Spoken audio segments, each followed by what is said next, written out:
Monte Washington, New Hampshire, hogar del peor clima del mundo.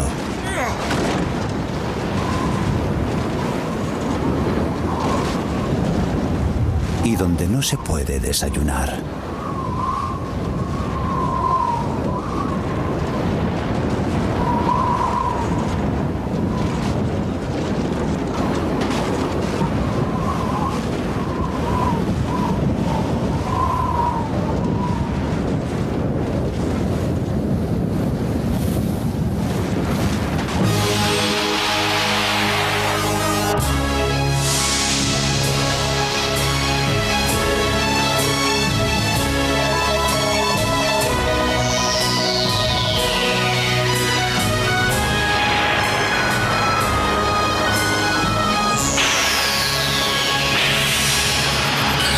Naturaleza agresiva.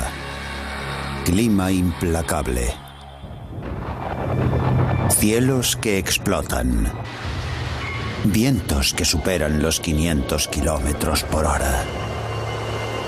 Riadas asesinas. Ventiscas cegadoras. Paralizantes tormentas de hielo. Y calor abrasador.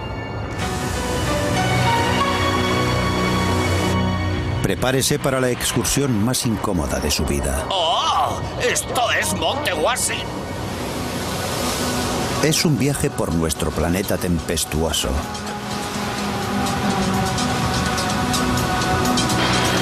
El clima establece y bate sus propios récords. Se pierden vidas humanas.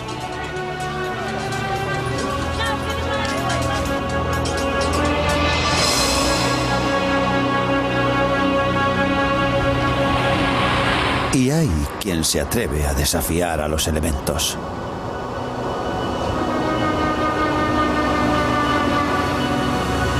Monte Washington, New Hampshire, hogar de lo que muchos consideran el peor clima del mundo. En este observatorio de montaña, este primitivo anemómetro registró en 1934 un viento a 370 kilómetros por hora, la máxima velocidad media fuera de un tornado.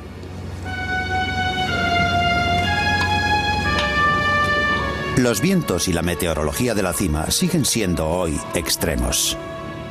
Buenos días, seguimos con invierno aquí arriba. Algo de nieve, aguanieve y mucho viento. Esta mañana los vientos han superado los 130 kilómetros por hora. Llevamos 13 días este mes con vientos huracanados y la temperatura actual en la cima es de 7 grados bajo cero. Hemos tenido una máxima de 0 grados y una mínima nocturna de 18 bajo cero. El cristal antibalas del observatorio protege al personal de los misiles de hielo. Quedarse en casa suele ser lo mejor. Este no es lugar para agradables paseos.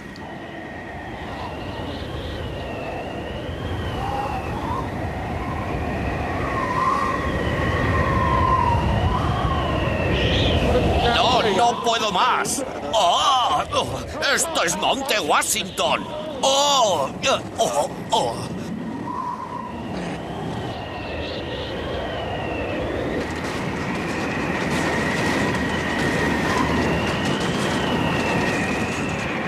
Fuera es imposible permanecer de pie.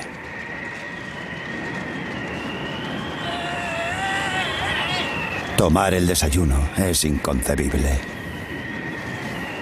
El personal del observatorio ha realizado esta divertida demostración. Aunque nunca olvidan que casi 130 personas han perdido aquí la vida. La intensidad del viento en Monte Washington se debe a un factor físico. La altura de la montaña y además una capa delgada de la atmósfera que comprime el flujo de aire. Si se limita el volumen hay que aumentar la velocidad para mantener la masa. Se parece mucho a poner el dedo en la boca de una manguera. El Monte Washington es conocido entre los aventureros en busca de un reto, pero con vientos de 160 kilómetros por hora, hombre y montaña no siempre hacen buenas migas.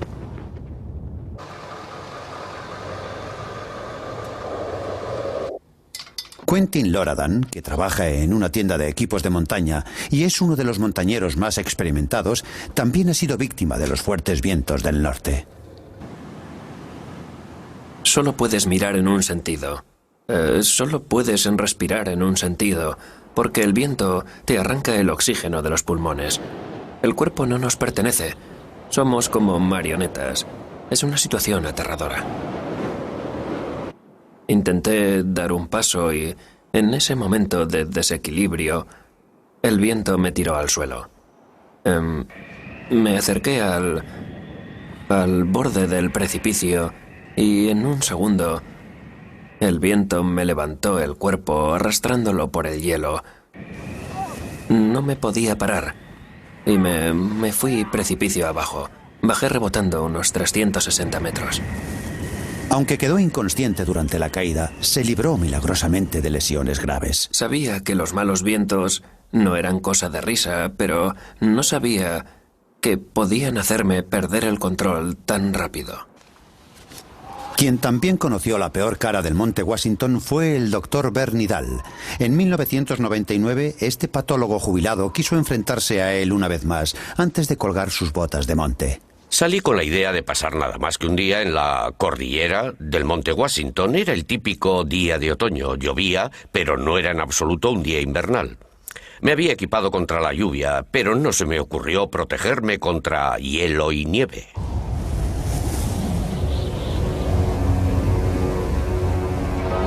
Bernie volvió a la montaña para mostrarnos qué pasó. La lluvia se convirtió en nieve y él se puso a buscar un camino a casa.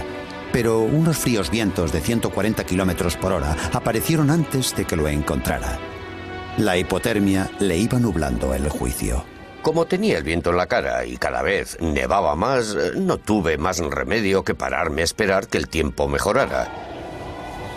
Sin embargo, bien entrada la tarde, a las 3:30, el tiempo no iba a mejorar.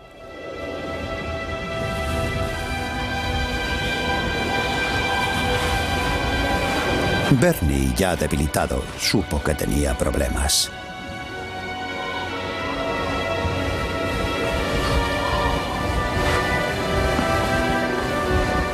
Saqué el teléfono móvil, que no suelo llevar al monte, y llamé. ¿Emergencias? Sí, Dahl. Monte Washington. Me muero. Bernie creía estar cerca de la carretera de la montaña y que pronto le alcanzaría un camión de rescate. Sin embargo, se equivocaba en sus cálculos y la nieve bloqueaba la carretera. Varios equipos iniciaron la búsqueda. Al frente de uno de ellos estaba Mike Pelsat. Solo pudimos avanzar 10 kilómetros por la carretera del Monte Washington, donde la nieve se acumulaba y en un momento el camión por poco se cae por un precipicio al tratar de embestir la nieve que no nos dejaba avanzar.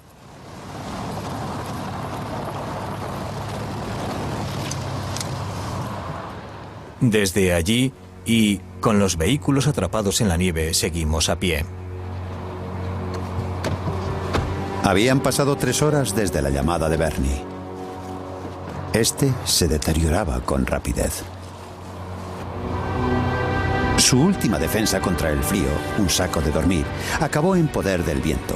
Sin embargo, gracias a sus conocimientos de patología médica, supo permanecer caliente flexionando y relajando los músculos.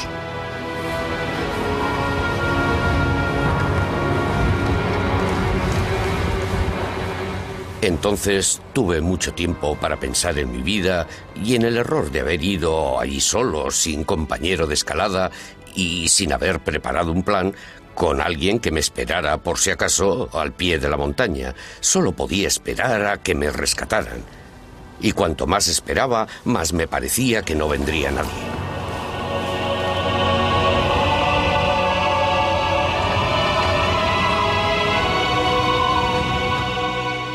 Mientras avanzábamos, íbamos descartando lugares desde la parte más baja a la más alta de la montaña, de un lado a otro, y comprobando los sitios donde podría estar. Esto parece una huella. Venid. Creo que se dirige a St. Craig. No creo que siga monte arriba. Entonces, acordamos darle solo 5 minutos más, porque estábamos muy cansados. Llevábamos 3 horas buscándolo en medio de un viento horrible, y le dimos 5 minutos más. Si no le encontrábamos, desistiríamos. Esos 5 minutos más salvaron la vida a Bernie. Eran las 10:30, 7 horas después de su llamada de socorro. Y lo mejor que ocurrió, por supuesto, fue que mientras esperaba tumbado la muerte, esa luz blanca que dicen que se ve al final, vi en efecto la luz blanca, pero no era la experiencia de la muerte, sino el equipo de rescate. Bernie, ¿eres tú? Es increíble. Aguanta, ya casi estamos. Aguanta, tranquilo. Te cuidaremos bien. Una cosa es encontrar a alguien en estas tormentas, pero otra cosa es encontrarlo y lograr estabilizarlo, invertir el efecto congelador de la hipotermia. ¿Cómo te va? Bien, mejor. Vamos a darte líquidos calientes. Muy bien. El segundo equipo subirá en breve. Se ha movilizado en la base. Tienen que esperar a que el quitanieves Bien. les abra camino. Mike, los fluidos. Nos quedaremos aquí un rato, Bernie. Nuestra mayor preocupación de entonces eran las historias que conocemos de muchos rescatados en condiciones muy parecidas, donde nada más llegar el equipo de rescate, la víctima se relaja, la sangre fría de las extremidades llega al corazón y puede producirse un shock post-rescate que provoque una parada cardíaca. Pasarían 2 horas antes de que pudieran llevar a Bernie a un hospital. Había sabido muy bien mantenerse vivo. Sin embargo, algunos han criticado su presencia allí y el fiarse de un teléfono móvil en lugar de adoptar las precauciones habituales de seguridad. Creo que mi mayor error fue no hacer caso de... ni estudiar ni hacer caso de toda la información y de los pronósticos meteorológicos que se difunden a diario por la zona del monte Washington. Tan solo vi que llovía y tuve fe en que llovería en la cima, pero no fue así. El monte Washington no produce los vientos más rápidos del mundo.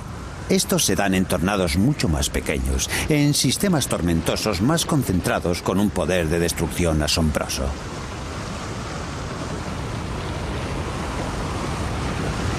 Solo en Estados Unidos, más de 1000 tocan suelo cada año. El último récord se estableció en el estallido de Oklahoma en 1999, donde el tornado más devastador, de más de 1,5 kilómetros de ancho, llegó a girar a 510 kilómetros por hora. 44 personas murieron en un tornado que arrasó comunidades enteras. El viento de alta velocidad es también el rasgo principal de los huracanes. Estos nos azotan con vientos de más de 320 kilómetros por hora en sistemas de tormenta de 640 kilómetros de ancho. Pocos saben de ellos, más que el historiador de huracanes Jay Barnes. En Estados Unidos existe una cierta fascinación por los huracanes. Los tememos, sin duda, pero también nos infunde respeto el enorme poder que generan estas tormentas. Galveston, Texas, año 1900. Hasta hoy, el desastre natural más mortífero de la historia estadounidense. Al acercarse la tormenta se produjo un aumento rapidísimo del nivel del mar, que cubrió por completo la isla de Galveston.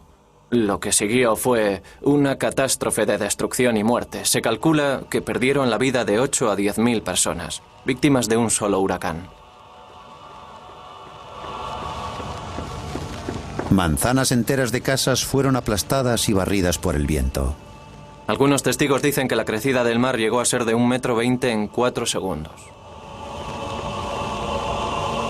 Se tardó semanas en limpiar de cadáveres las calles. Muchos tuvieron que incinerarse o arrojarse al mar porque no había sitio para ellos en una ciudad destruida.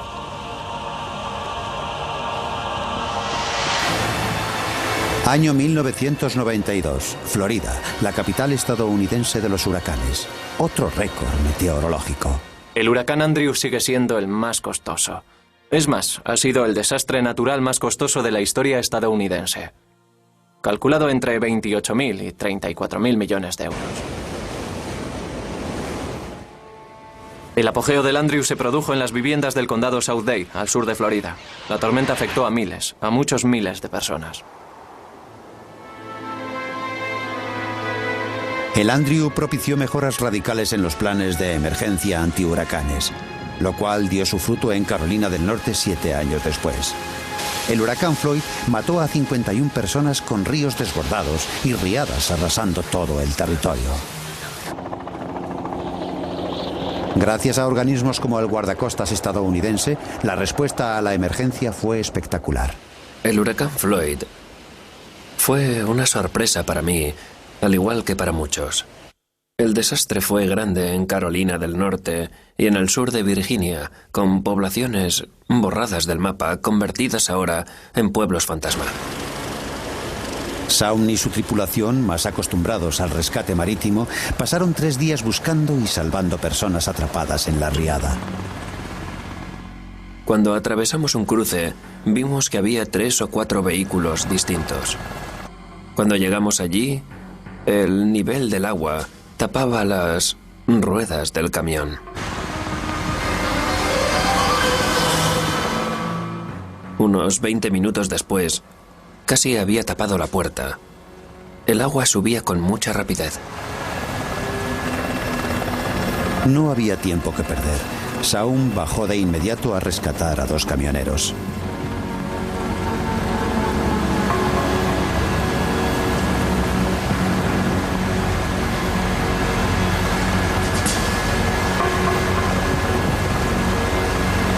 Curiosamente, uno de ellos tenía otras preocupaciones aparte de salvar la vida. Nos llegó a preguntar si podía quitarse los zapatos. No quería que se le mojaran sus zapatos nuevos de cuero. Yo le dije que tal vez los necesitaría más tarde, que tendría que ir a algún sitio andando. Le preocupaban no sé qué papeles que llevaba en el camión y yo le vine a decir que teníamos que rescatar a más gente y que había que meterlo en el helicóptero cuanto antes.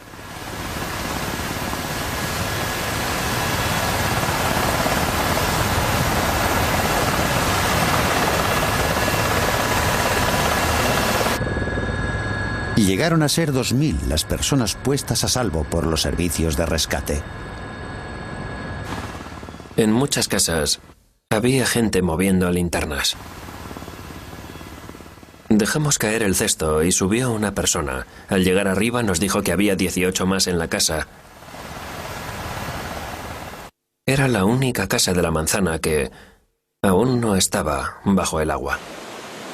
En las riadas que provocan actualmente a los huracanes, hay más víctimas tierra adentro que en la costa. En Carolina del Norte, pocas semanas antes que el Floyd, apareció el huracán Dennis, que ya dejó un exceso de caudal en los ríos. La segunda mitad de los 90, desde 1995 hasta el final del 99, ha sido el lustro más activo en términos de frecuencia de huracanes desde que empezaron estos a medirse alrededor de 1810. En 1999 hubo 5 tormentas de clase 4 en una temporada, lo cual no había pasado nunca. Aún somos muy vulnerables a la amenaza de los huracanes, por muchos pronósticos meteorológicos que tengamos. Pero no solo hay huracanes en Estados Unidos.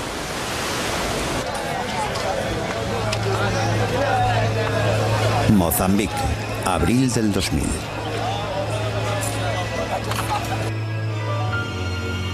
Unas semanas antes, 2 de los peores ciclones tropicales de la historia del sur de África provocaron uno de los peores desastres meteorológicos de la historia reciente. Un bebé que entonces no debía tener más de 25 minutos de vida. Sofía, sujetando a la pequeña Rosita, estaba aliviada de que hubiera acabado el suplicio.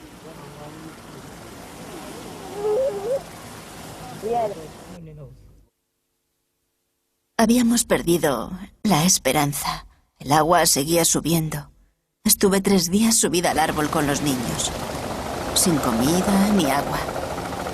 Me alegré de que llegara el helicóptero, pero algo no iba bien. De pronto me di cuenta de que iba a tener el niño. El marido, Salvatore, trabajaba lejos de casa cuando llegó la riada y se enteró del nacimiento por los periódicos.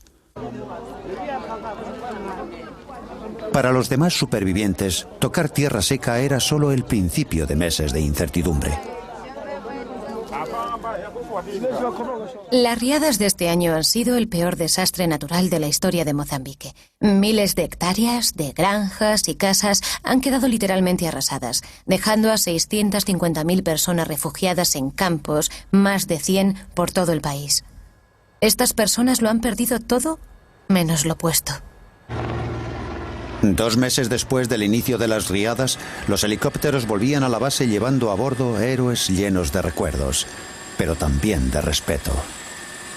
No creo que seamos los héroes. Los héroes son el pueblo de Mozambique que aguantó el desastre en pleno y se apresta a levantarse y volver a caminar, a rehacer su vida. Ellos son los héroes. La historia de Sofía con su hija la hizo famosa entre los mozambiqueños. Fue invitada oficial del gobierno en la capital, Maputo, durante varias semanas.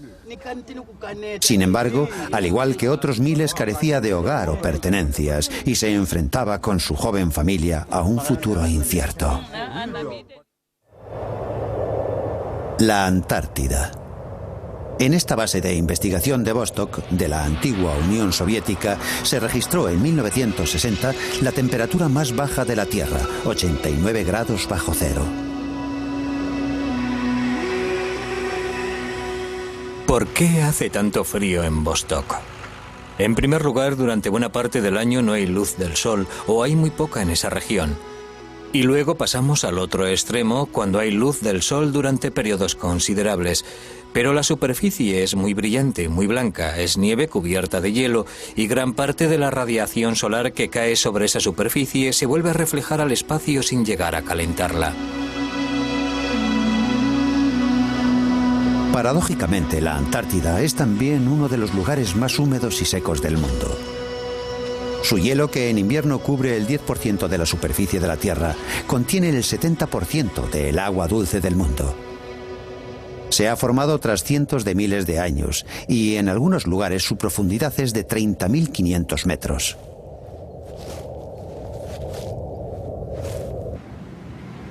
Sin embargo, sus escasas precipitaciones la convierten también en uno de los lugares más secos del mundo. El frío extremo no se encuentra solo en regiones remotas y aisladas como la Antártida.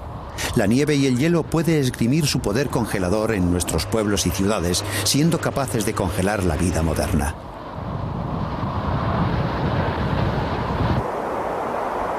Año 1998.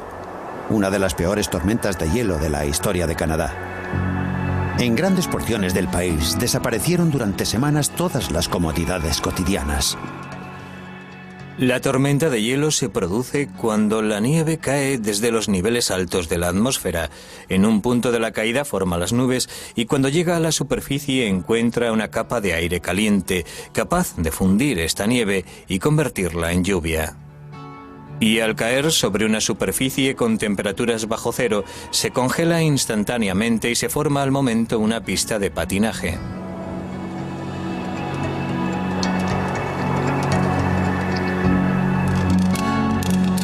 La tormenta de hielo del 98 paralizó la vida durante 5 días. Una capa de varios centímetros de hielo lo cubría absolutamente todo. Los cables eléctricos no diseñados para soportar el exceso de peso se desplomaron.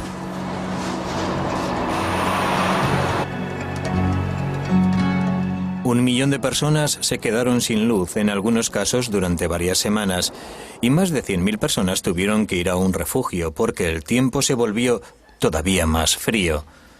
Y al carecer de luz para calentar las casas, tuvieron que marcharse. ¿Sabe cómo? ¿Cuál es el efecto del clima frío sobre el cuerpo humano? En este laboratorio universitario de Canadá, unos valientes estudiantes descubren con dolor la verdad, en condiciones seguras. El nombre exacto de lo que se estudia es termofisiología. La termofisiología viene a ser la función del cuerpo que pretende mantener su temperatura a nivel interno. Voy a poner un poco de hielo aquí. Vamos a enfriarla un poco.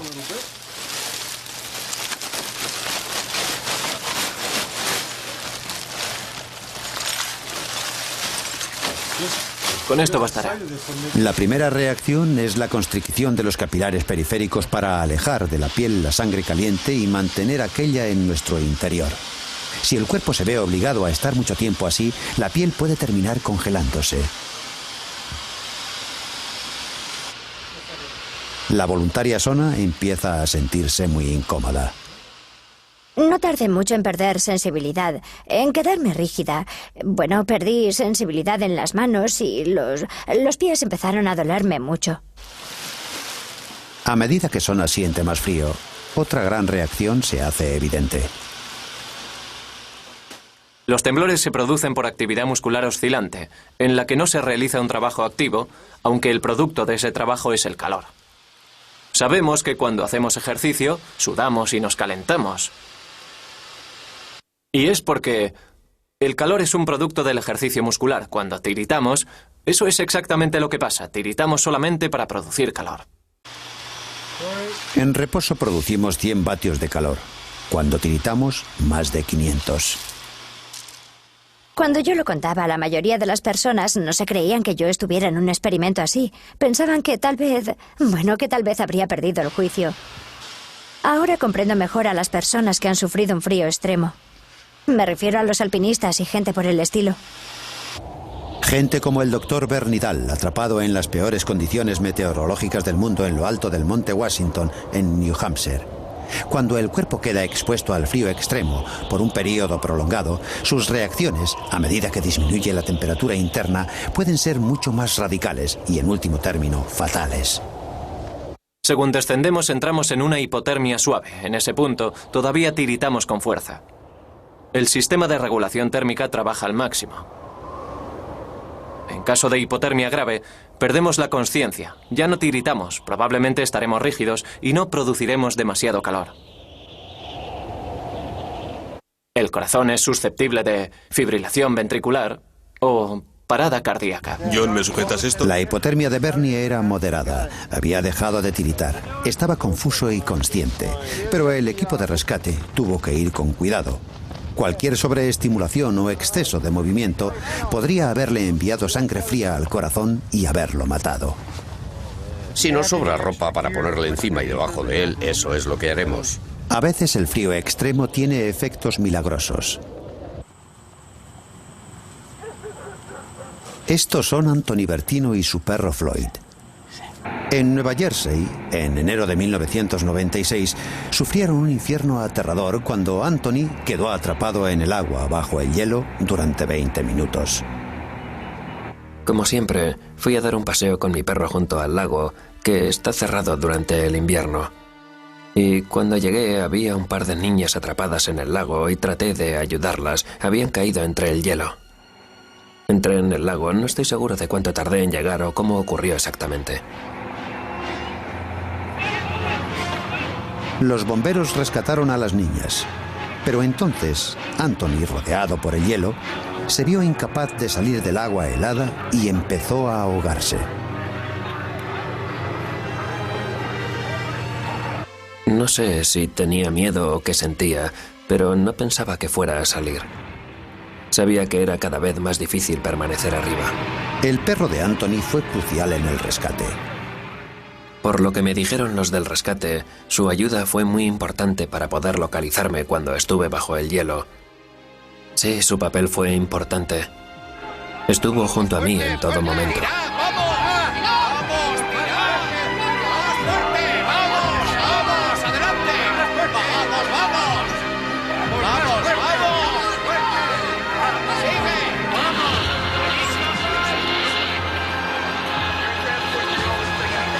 Milagrosamente, Anthony sobrevivió a aquel suplicio. El frío intenso le salvó la vida. Si alguien se sumerge por completo, hasta la cabeza, en agua fría, Sobrevivirá más tiempo que si se sumergiera en agua templada. Al disminuir la temperatura del tejido cerebral, no necesita tanto oxígeno, de modo que puede estar más tiempo sin él. Tengo suerte. Tengo suerte de estar aquí. Es algo muy raro. No todos los días puede uno ahogarse, sumergirse, ser rescatado muerto, ser revivido y todo eso. Es muy raro. El calor puede ser igual de peligroso.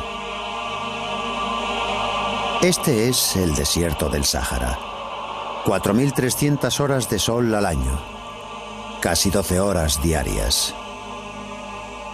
El 13 de septiembre de 1922, en el Sáhara libio, se alcanzaron los 58 grados de temperatura, la más alta jamás registrada.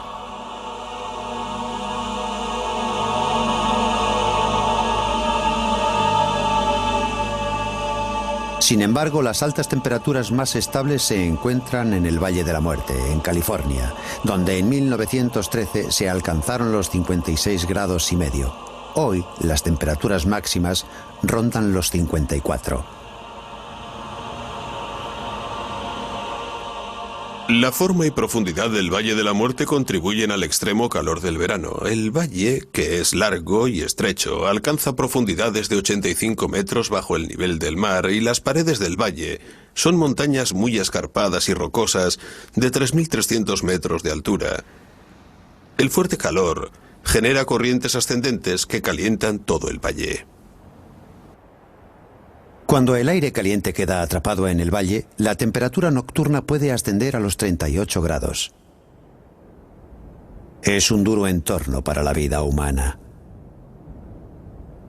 Lo hacemos habitable creando entornos artificiales para vivir, trayendo aire acondicionado, agua y ese tipo de cosas. Sin agua o comunicaciones, la simple avería de un coche puede desembocar en pocos minutos en una insolación si no se está preparado. Sin embargo, para algunos se trata del máximo reto. Este es Marshall Ulrich, corredor extremo. Ha corrido 10 veces los 235 kilómetros que mide el valle en las peores condiciones de calor. He corrido por todo el mundo. He estado en el desierto del Sáhara, la Patagonia, Australia, por todo el mundo, y este es de todos el lugar el que más me gusta. Me encanta correr aquí, es el más caluroso, el más extremo. Marshall se somete a entrenamientos rigurosos y es extremadamente precavido bajo el calor abrasador. Ingiero la mayor cantidad de agua que puedo. Bebo, bebo y bebo, y la cuestión es enseñar al cuerpo a utilizar el agua. Me parece un error que se piense, voy a enseñar al cuerpo a estar sin agua. Eso no se puede hacer, ese es el mejor modo para deshidratarse. El cuerpo debe tener el agua que necesite. En una de sus carreras en solitario, sin ayuda de nadie, llevó su propia agua en esta nevera equipada con bomba de energía solar. Bebió 75 de los 83 litros que contenía, el doble de su peso en agua. Lleva ropa con ventilación especial y un sombrero lleno de hielo para hacer creer a la mente que hace más frío del que hace en realidad. Y pisando superficies que alcanzan los 93 grados, también sabe elegir su calzado. Alguna vez se le ha fundido. ¿Qué pasa? Quiero algo de sal. A veces se ha fundido él mismo, debido a la deshidratación.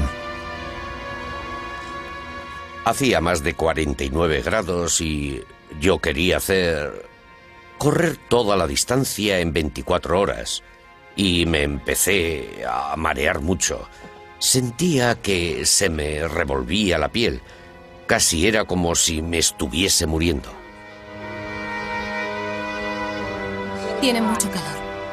Tras cancelar una de sus salidas en solitario, su cuerpo necesitó 3 horas en una habitación fría para volver a su temperatura normal. Sin embargo, los efectos del calor no son solo físicos. Marshall también ha sufrido alucinaciones.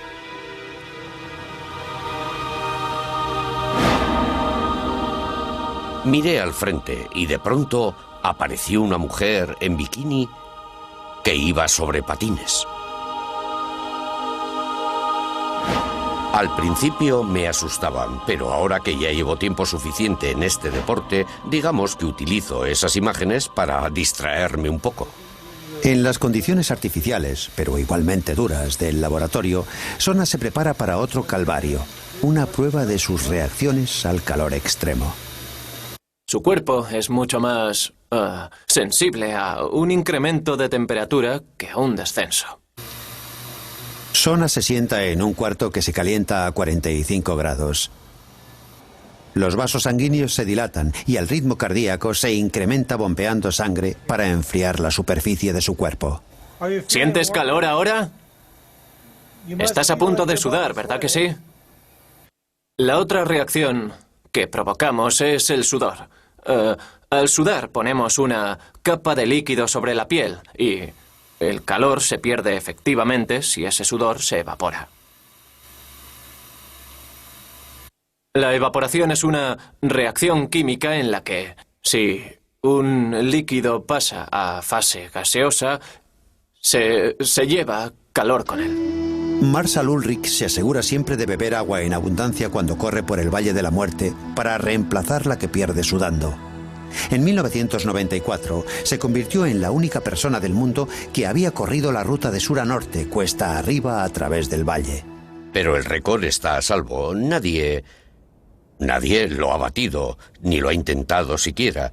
No creo que sea algo tan atractivo. No hay muchos aspirantes a realizar cosas como esa. Nuestro viaje caliente, frío, húmedo o ventoso casi ha terminado. Y si bien nadie sabe aún por qué, el clima mundial se encuentra en un gran estado de variación. Es una época fascinante.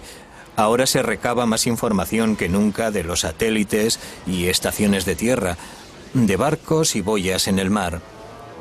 Cada vez se cubre más, cada vez se intercambian más datos por el mundo.